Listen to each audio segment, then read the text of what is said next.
सदगुरु कबीर बीजक साखी प्रकरण साखी 5।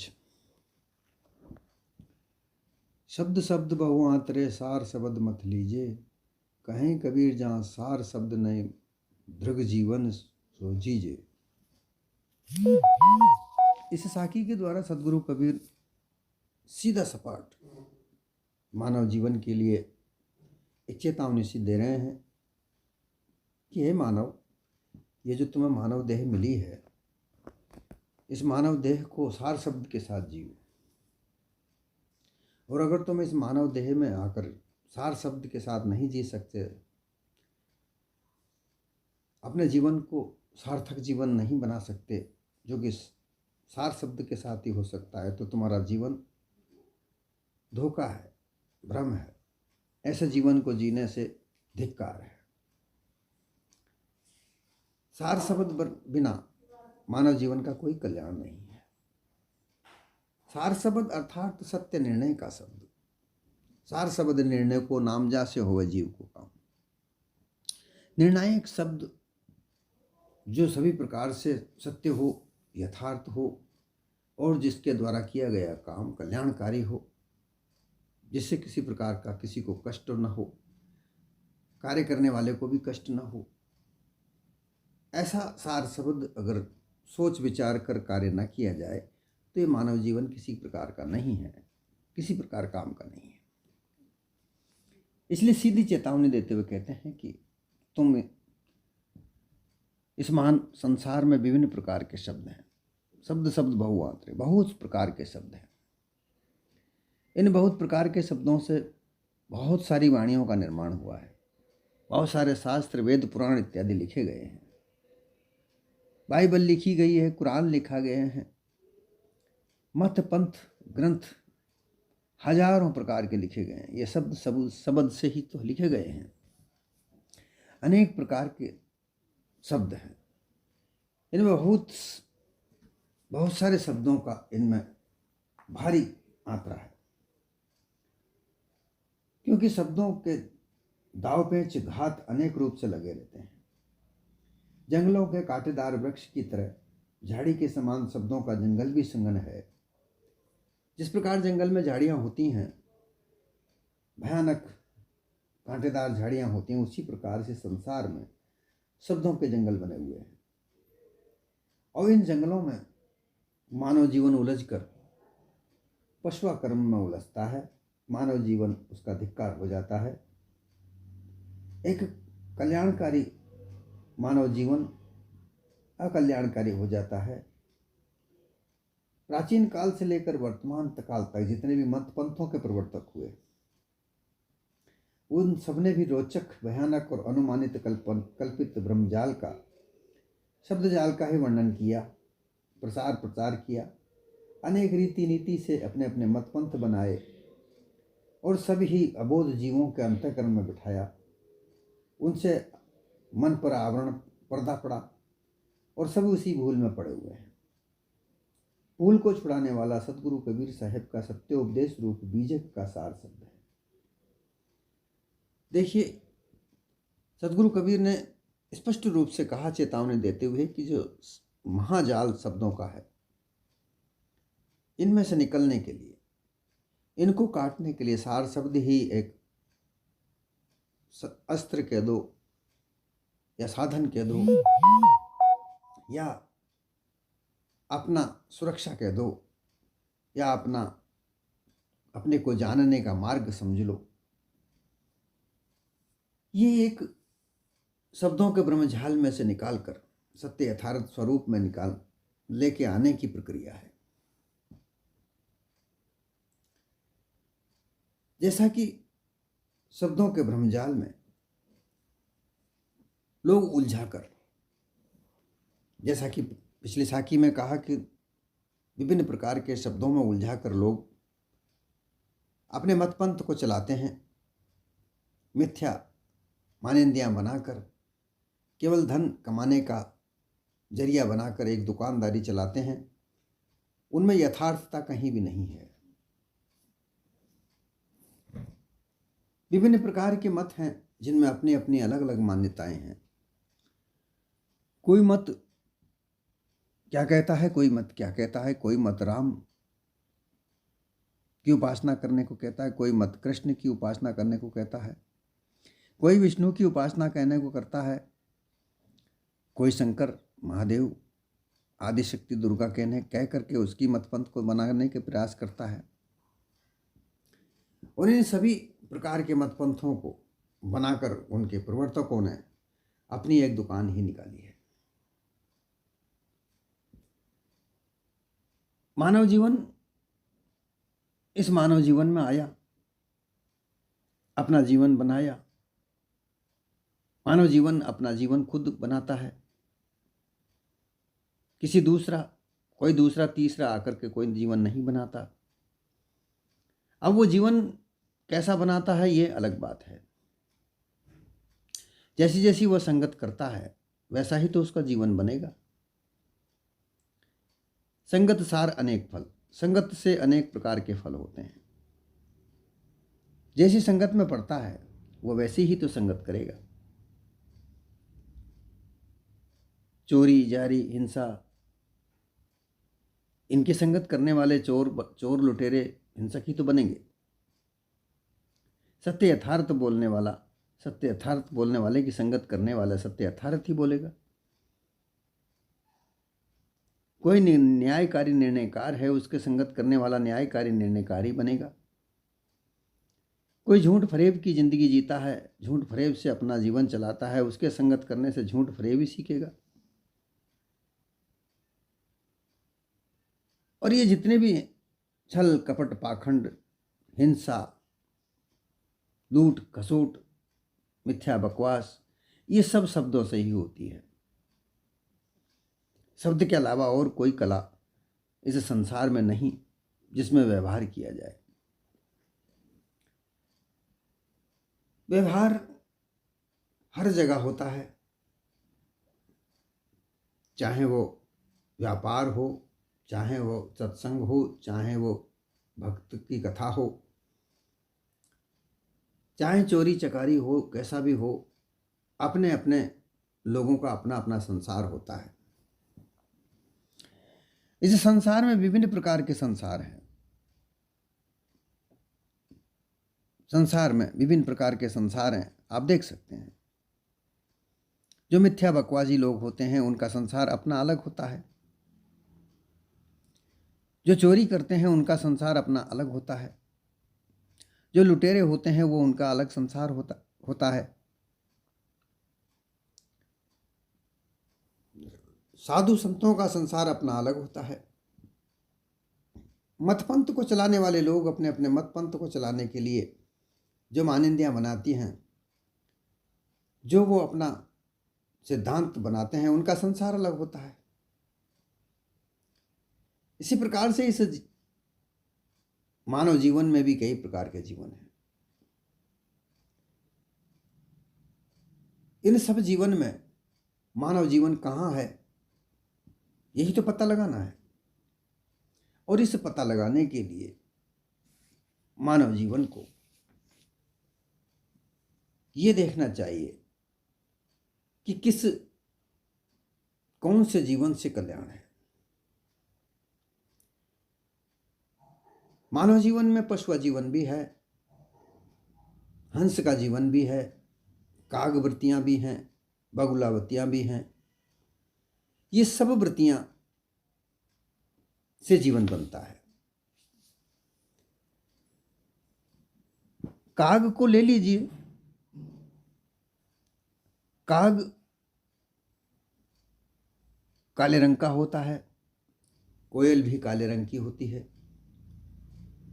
कोयल में एक विशेष गुण होता है कि उसकी जो आवाज होती है, जो वो बोलती है, तो मीठी लगती है। कौवा वो कड़वा बोलता है, अच्छा नहीं लगता, उसको घर के सामने बोलते ही उड़ाया जाता है। जो काग होता है उसकी वृत्ति हमेशा विष्ठा पर ही होती है। वो गंदगी पर ही अपना ध्यान देता है और जहां उसको गंदगी वस्तु दिखती है वो वहां पर उतर जाता है और उसको खाता है। उसकी चंचल आंख होती है। उसमें चंचलता अर्थात उसके जीवन में अत्यंत चंचलता होती है, वो एक जगह टिकता नहीं है, वो बड़ा चतुर होता है। ऐसा माना जाता है कि पक्षियों में काग और मानवों में नाई, वे बड़े चतुर होते हैं। कौवे को अगर पत्थर के मारने की प्रयास किया जाए तो पत्थर हाथ में से छूटने के पहले उड़ जाता है, इतनी उसमें चतुराई होती है, इतनी उसमें चंचलता होती है। इसलिए उसकी वृत्ति को मानव जीवन में अच्छा नहीं माना जाता, परंतु उसकी एक अच्छाई भी है। वह अच्छाई आपको कहीं सुनने को मिली नहीं होगी, अगर मिली भी होगी तो बहुत कम मिली होगी। जो कोयल मीठा बोलती है वो अपने अंडे कौवे के घोंसले में देती है और कौवे के अंडों को वो गिरा देती है, और कौवा उस कोयल के अंडों को अपना अंडा मानकर उनका देखभाल करता है और उसमें से जो बच्चे निकलते हैं उनको अपने बच्चे समझकर उनको वो पालता है।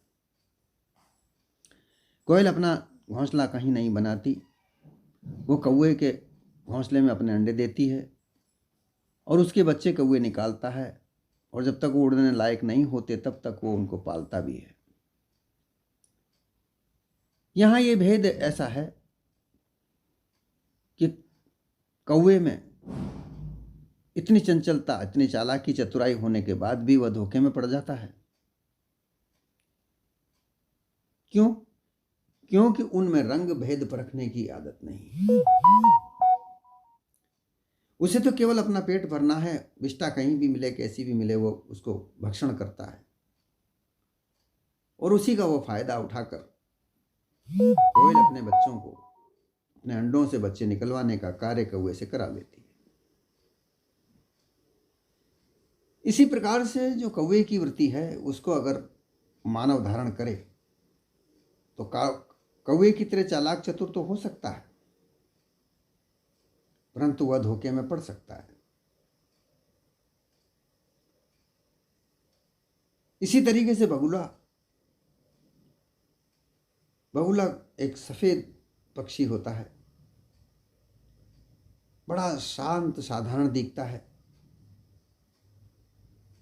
वह कहीं झगड़ता भी नहीं दिखता, हिंसक भी नहीं है।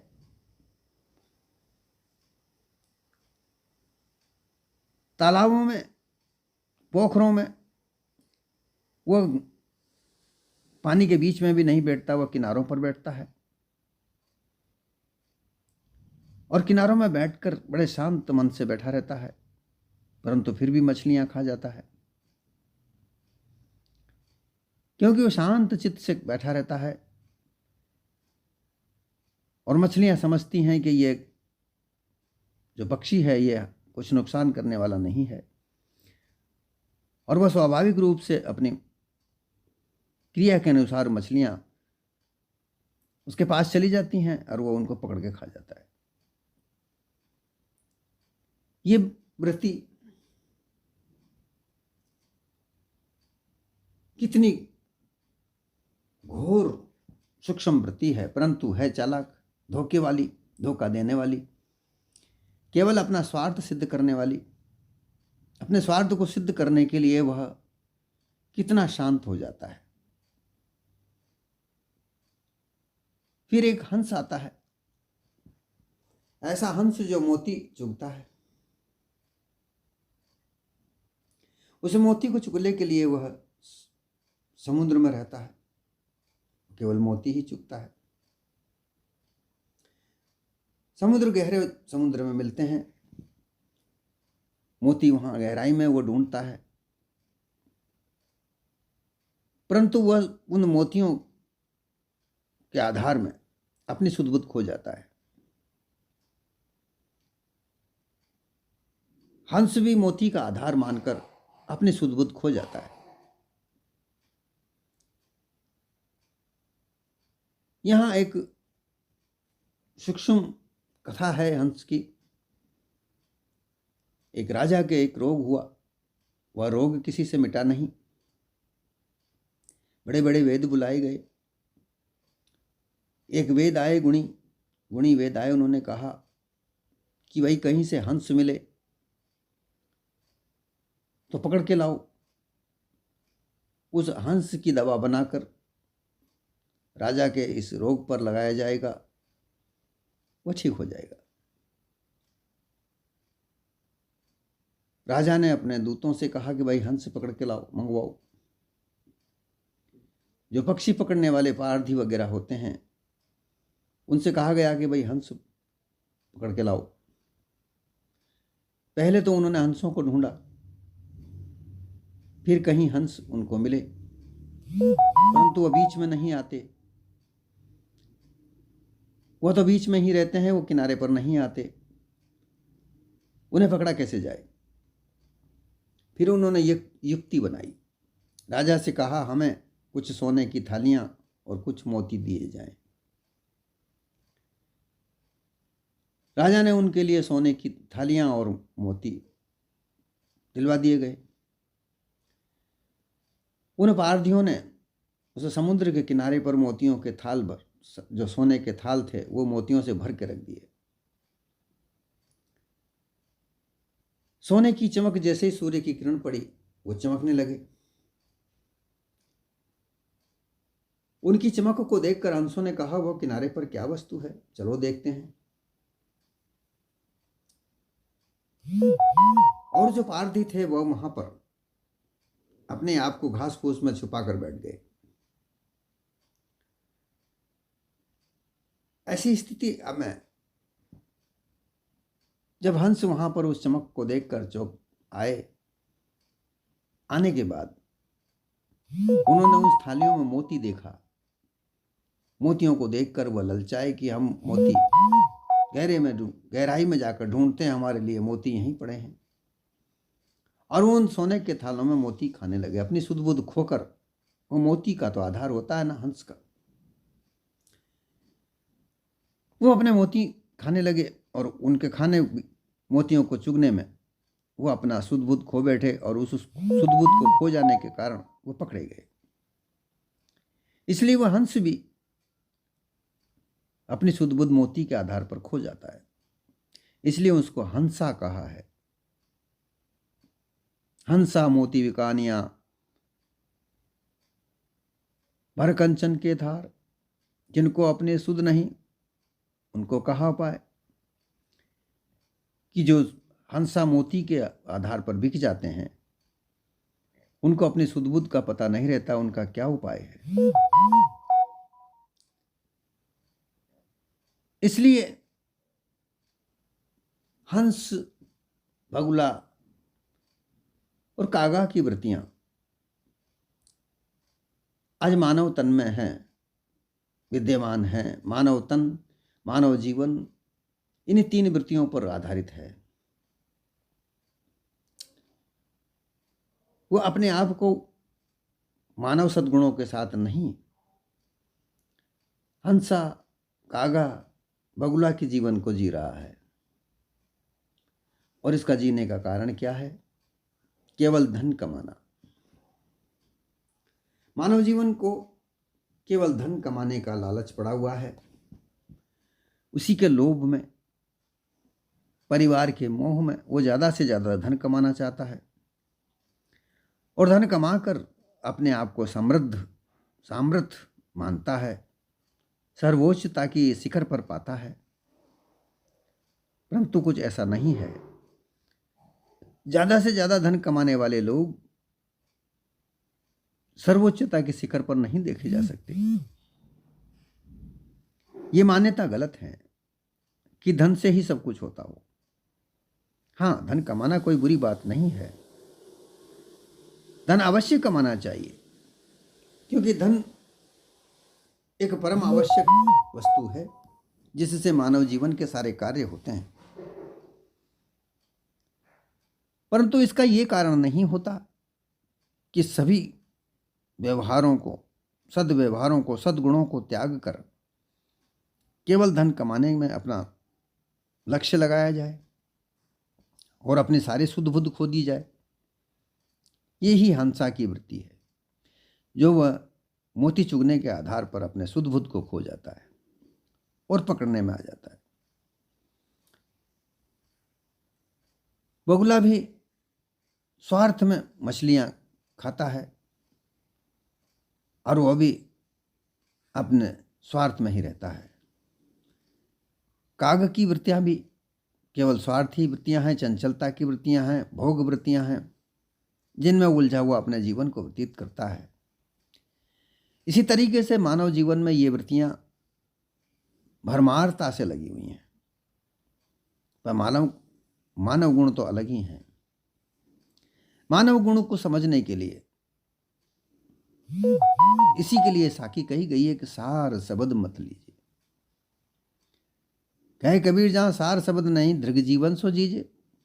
अगर मानव जीवन में सार शब्द नहीं है, जो मानव सार को नहीं समझता है, तो उसका जीवन धिक्कार है। बिना सार शब्द को जाने मानव पशुता के आधार पर काग वृत्ति में, हंसा वृत्ति में, बगुला वृत्ति में जी रहा है।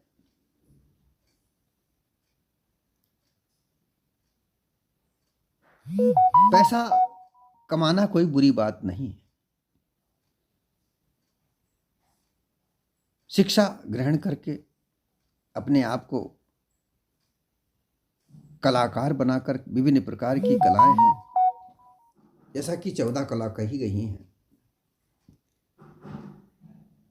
आज तो हजारों प्रकार की कला हैं। 14 कला तो वेद शास्त्रों के आधार पर कही, पर यह पुराने जमाने की मान्यताएं थी। आज तो हजारों प्रकार की कलाएं हैं, जिससे मानव जीवन का कल्याणकारी कार्य होते हैं। उन कलाओं को सीखे, उन कलाओं से, परंतु कलाएं भी 2 प्रकार की होती हैं, एक अकल्याणकारी और एक कल्याणकारी। अकल्याणकारी जो कलाएं हैं वो चोरी, लूटपाट, हिंसा, जुआ खेलना, डकैती डालना,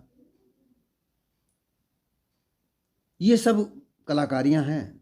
क्योंकि जुआ खेलना भी कला है, डकैती डालना भी कला है, चोरी करना भी कला है, हिंसा करना भी कला है।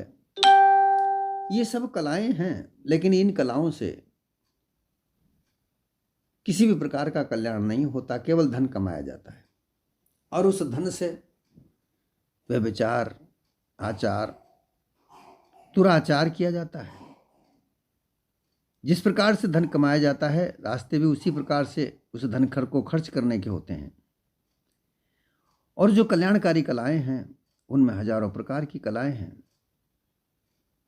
कोई शिक्षा देता है, कोई साज संगीत सिखाता है, कोई घुड़सवारी सिखाता है, युद्ध कला सिखाता है,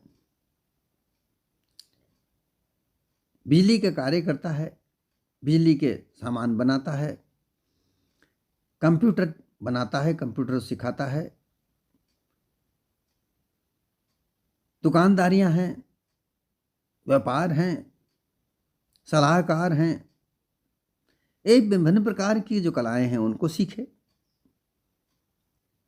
जो कि सभी प्रकार से मान्यताएं, सामाजिक मान्यताएं, कानूनी मान्यताएं देती हैं और इनके आधार पर अपने जीवन को बनाती हैं।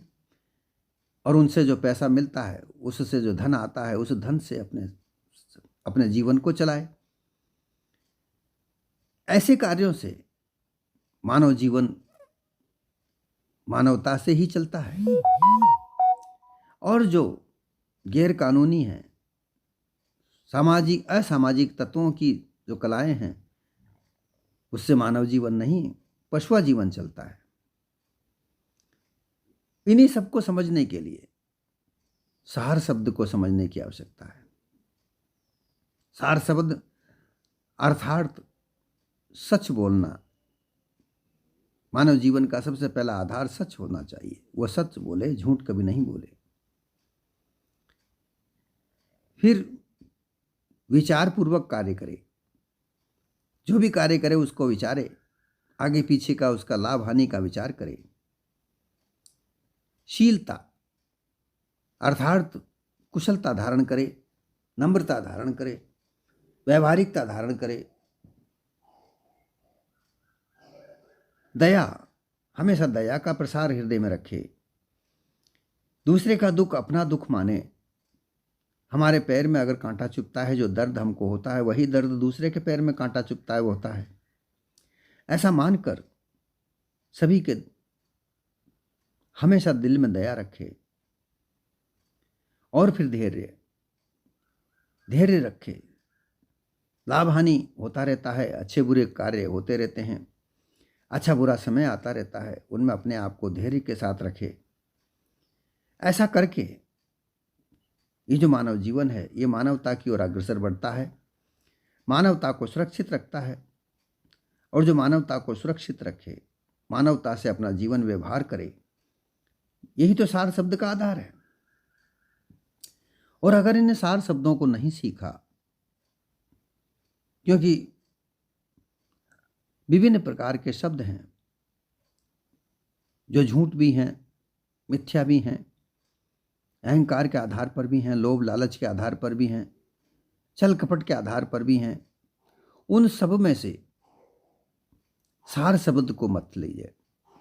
अर्थात विभिन्न प्रकार के हजारों प्रकार के जो शब्द हैं उन शब्दों में से सार शब्द को मत कर, सार शब्द ले लो। साधु ऐसा चाहिए जैसा सूप सुड़ाए, सार सार को गही रहे धोता दे उड़ाए।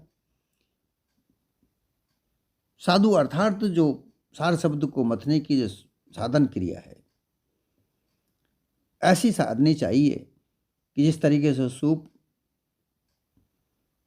सूप में से धान को फटकारा जाता है, धान को साफ किया जाता है, तो जो सूप है वो धान को जो सार होती है उसको रख लेता है और जो उसमें भूसा होता है उसको वो उड़ा देता है। इसी प्रकार से अपने मानव जीवन में जो असार शब्द हैं उनको सबको निकाल देना चाहिए और सार शब्द हैं जो काम आए उनको रख लेना चाहिए। ऐसे सार शब्द को रखकर मानव जीवन को कल्याणकारी बनाए, आगे अग्रसर हो। सदगुरु कबीर का यही उपदेश है, यही चेतना कि अगर तुमने ये सार शब्द को समझकर उनको ग्रहण नहीं किया तो तुम्हारा मानव जीवन किस काम का है। ऐसा धिक्कारमय जीवन जीने से क्या फायदा। मानव जीवन जीने के लिए तो सार शब्द की अत्यंत आवश्यकता है। जैसा कि ज्यादातर लोग असार वस्तु के साथ लगे हुए हैं, असार शब्दों के साथ जीते हैं, परंतु सदगुरु कबीर कहते हैं कि तुम मानव जीवन में बड़ी मुश्किल से आए हो, 184 जीवाजूर्ण भोगते हुए इस मानव तन को प्राप्त हुए हो। अगर इसमें सार शब्द तुमने नहीं प्राप्त किया तो फिर मानव जीवन में आने से क्या फायदा, क्या लाभ। सार शब्द को जीने के लिए, सीखने के लिए पारखी संतों का संग करे।